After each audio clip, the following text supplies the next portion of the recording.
Hello மக்களே, welcome back to Jaffy Sam's vlog.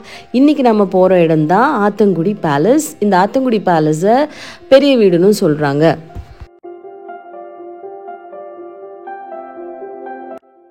இந்த பேலஸ்க்கு வந்து பார்த்திங்கன்னா என்ட்ரி ஃபீஸ் உண்டு. 50 rupees entry fees per person. அதே மாதிரி இந்த பேலஸ் வந்து இப்போ நம்ம கானாடு காத்தான் போனோம் இல்லையா, அந்த மாதிரி வந்து ப்ரீ புக்கிங் எதுவும் தேவையில்ல. ஒரு மார்னிங் 9 to 5 o'clock வரைக்கும் வந்தீங்கன்னா நீங்கள் யார் வேணாலும் வந்து விசிட் பண்ணிக்கலாம். ஆனால் இதுலேயுமே நிறைய இடம் வந்து ப்ராஹிபிட் பண்ணி வச்சுருந்தாங்க. ஆத்தங்குடி பேலஸ்னால் எப்படி இருக்கணும்? ஆத்தங்குடி டைல்ஸ்லேருந்து பர்மா டீ கூட்டில் தான் எல்லா கார்விங்ஸுமே பண்ணியிருக்காங்க. அவ்வளோ அழகாக பிரம்மாண்டமாக இருந்துச்சு இந்த பேலஸுமே.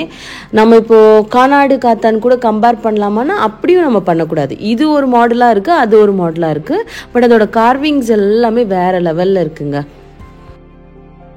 அந்த காலத்தில் செட்டியார்ஸ் வந்து அவங்களோட ரிச்னஸை காட்டுறதுக்காக ஹை குவாலிட்டி மெட்டீரியல்ஸை இதுக்கு யூஸ் பண்ணியிருக்காங்க.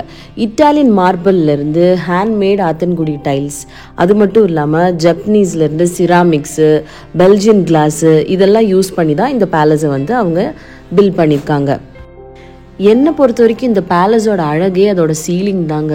ரொம்ப என்னால் ஜூம் இன் பண்ணி எடுக்க முடியல, இருந்தாலும் ரொம்பவே அழகாக இருந்துச்சு. ஒரு மாதிரி கலர்ஃபுல்லாக, எதுவுமே இன்னுமே மங்காமல் இருந்துச்சு. அதே மாதிரி நல்லாவே மெயின்டைன் பண்ணுறாங்க.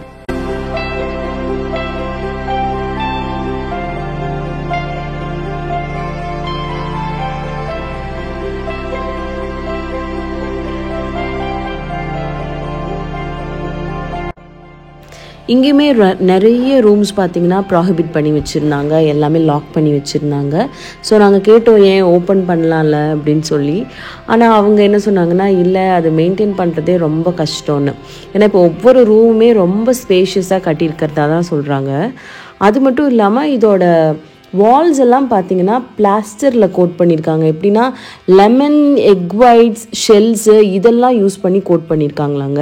ஸோ அதனால தான் இதுக்குள்ளே என்டர் ஆகும்போதே பார்த்திங்கன்னா ரொம்ப கூலாக இருந்துச்சு. ஆக்சுவலாக வெளியில் வந்து ரொம்ப வெயில், நான் ஒரு வழி ஆகிட்டேன் இது ஃபுல்லாக சுற்றி பார்த்து. ஆனாலுமே உள்ளே வந்தோடனே ரொம்ப சில்லுன்னு இருந்தது. அப்போ தான் நான் அங்கே இருக்கிற கைட் கிட்டெல்லாம் கேட்டேன், ஏன் அப்படின்னா இந்த மாதிரி கோட் பண்ணி தான் வந்து அவங்க அந்த வாலே வந்து கூலாக இருக்கணுன்றக்காக பண்ணியிருக்காங்களாம்.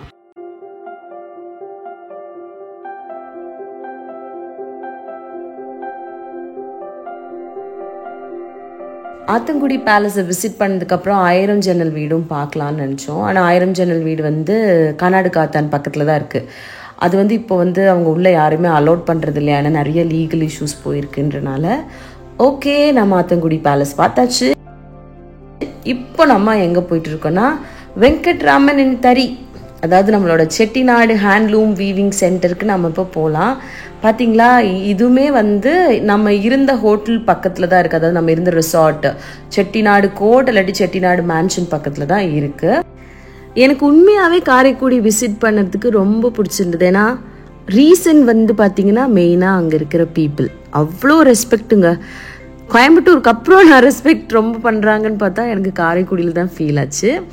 அதுக்கப்புறம் இப்போ பாருங்கள், நம்ம ஆண்டி வந்து உட்காந்து வீவ் பண்ண ஜஸ்ட்டு ஸ்டார்ட் தான் பண்ணியிருக்காங்க. ஒரு ஃபஸ்ட்டு சாரியை ஸ்டார்ட் பண்ணியிருக்காங்க. ஆனால் ரொம்ப டைம் எடுக்குது. ஆக்சுவலாக அவங்க உட்காரில் நின்றுட்டு இருக்காங்க. உள்ளேயும் வந்து ஒரு பாத் ஹோல் மாதிரி இருக்குது. ஸோ அதில் வந்து ஒருத்தவங்க நின்று பண்ணலான்ற மாதிரி தான் இருக்குது. காரைக்குடி போய் ஸ்கூல் வாங்கி வரணுமா? இல்லை, அதெல்லாம் யூடிலே கொடுத்துருவாங்க.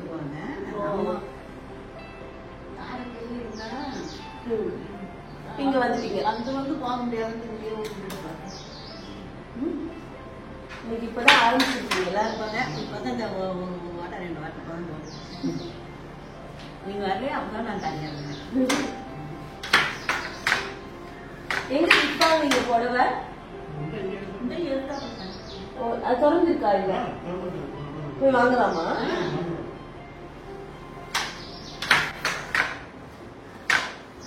முதல்ல கல்யாண புடவையெல்லாம் சொன்னா செஞ்சு தருவீங்களா?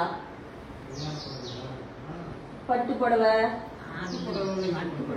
கறி புடவை, காட்டன் செய்வீங்க? காட்டன் காட்டன் தான் ஓட்ட முடியும். ஓ, பட்டு தறிக்கு தனியா இருக்காது. ஒரு ரூமில் வந்து நெய்தல் எல்லாம் பண்ணிட்டு இருந்தாங்க. அதோட ஆப்போசிட்லேயே இன்னொரு பெரிய ரூமில் அங்கே நெய்கிற எல்லா சாரீஸுமே இந்த சைடு வச்சுருந்தாங்க. எல்லா சாரீஸுமே ரொம்ப பியூராக இருந்துச்சுங்க.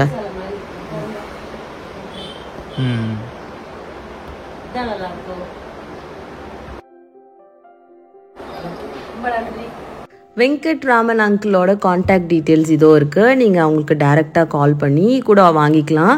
இன்கேஸ் உங்கள் ஆஃபீஸில் இந்த மாதிரி எல்லாம் ஏதாவது எக்ஸ்போ இருந்தாலும் நீங்கள் அவங்கள காண்டாக்ட் பண்ணலாம். ஸோ அவங்க வந்து ஸ்டால் போட ரெடியாக இருக்காங்க. ரொம்ப பியூராக இருந்தது. எனக்கு இதில் எந்த பெய்ட் ப்ரமோஷனும் இல்லைங்க. Note the point. Indira Gandhi ma'am எல்லாம் கூட இங்கேயே ஆர்டர் பண்ணி வாங்கிக்கிறாங்க. ஏன்னா அதோட பியூரிட்டிக்காக. இப்போ நம்ம சாப்பிட போகலாங்க. சரியான கொலைப்பசி. ஏன்னா அப்படி ரோடாக ஜாலியாக தான் நான் அலைஞ்சிட்டு இருந்தேன். இருந்தாலும் எனக்கு பசி தாங்க முடியல. இதுதான் நம்மளோட காரைக்குடியில் இருக்கிற ஃபேமஸான பிரியா மெஸ். இங்கே பறக்கிறதுலேருந்து நீந்துறதுலேருந்து தாவறதுலேருந்து எல்லாமே இருக்குன்னாங்க. ஆனால் வெஜிடேரியனும் இருக்கு.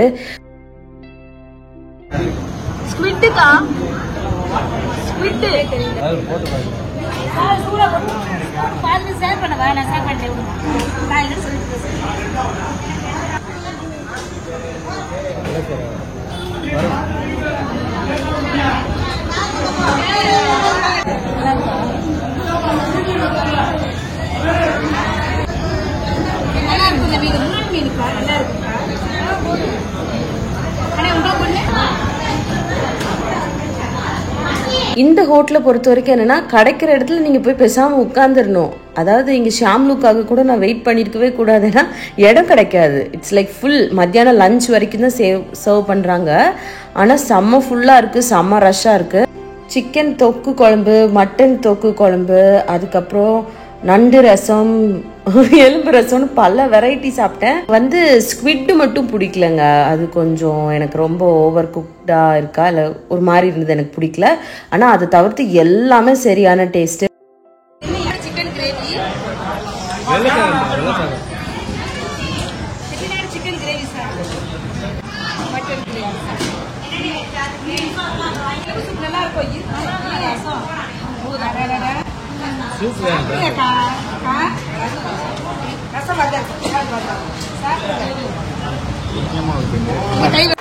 இங்க ஒருத்தருக்கு காரம் வந்து நல்லா மூக்குல ஏறிடுச்சு. ஏன்னா குடல் குழம்பு இதெல்லாம் ஊத்தினோடனே அவருக்கு காரம் தாங்க முடியல. ஆனாலும் ஃபினிஷிங் டச்சும் பர்ஃபெக்டாக இருந்தது. சூப்பராக ஒரு மோர் கொடுத்தாங்க. அதையும் குடிச்சு நாங்கள் பிரியா மெஸ்லேருந்து விடை பெறுகிறோம். உண்மையாகவே சூப்பரான மெஸ்ஸுங்க. கண்டிப்பாக ட்ரை பண்ணி பாருங்கள். இந்த பிரியா மெஸ் மட்டும்தாங்க ஒரிஜினல். ஸோ வேறு பிரான்ச்சுக்கு போயிடாதீங்க.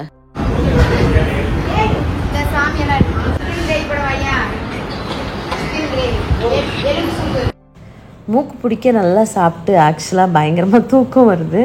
ஆனால் நம்ம இப்போது போகிற வழியில் ஆத்தங்குடி டைல்ஸ் பார்த்துட்டு நெக்ஸ்ட் நம்ம தஞ்சாவூர் போவோம். ஸோ தஞ்சாவூர் விளாக் தான் உங்களுக்கு அடுத்த விளாகு. ஸோ வாங்க ஃபஸ்ட்டு ஆத்தங்குடி டைல்ஸ் எப்படி பண்ணுறாங்கன்னு பார்க்கலாம்.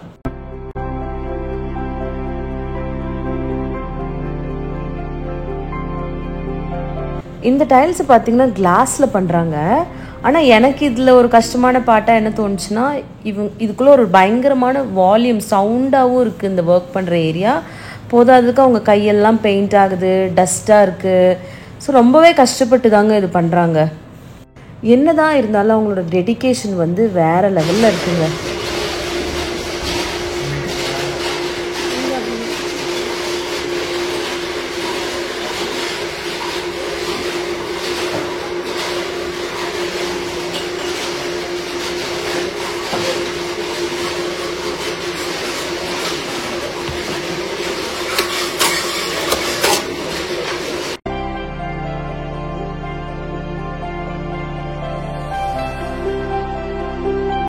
ஒரு டைல்ஸ் பண்ண பார்த்தீங்கன்னா கிட்டத்தட்ட மினிமம் ஒரு 10 minutes ஆகுதுங்க.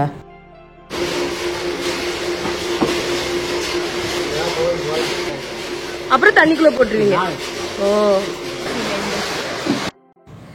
என்னதான் இதுக்குள்ளே நிற்கிறதும் பார்த்தீங்கன்னா ரொம்ப வெக்கையாக இருந்துச்சு. இருந்தாலுமே அவங்க எல்லோரும் ஹாப்பியாக ப்ளசண்ட்டான ஃபேஸோட வேலை செஞ்சுட்டு இருந்தாங்க. ஸோ ஃபஸ்ட் டே வந்து இது ஒரு டைல் பண்ண 10 minutes ஆகுதுங்க. அதுக்கப்புறம் என்ன பண்ணுறாங்கன்னா, நெக்ஸ்ட் டே அது காஞ்சதுக்கப்புறமா தண்ணியில் உள்ளே இறக்கிடுறாங்க.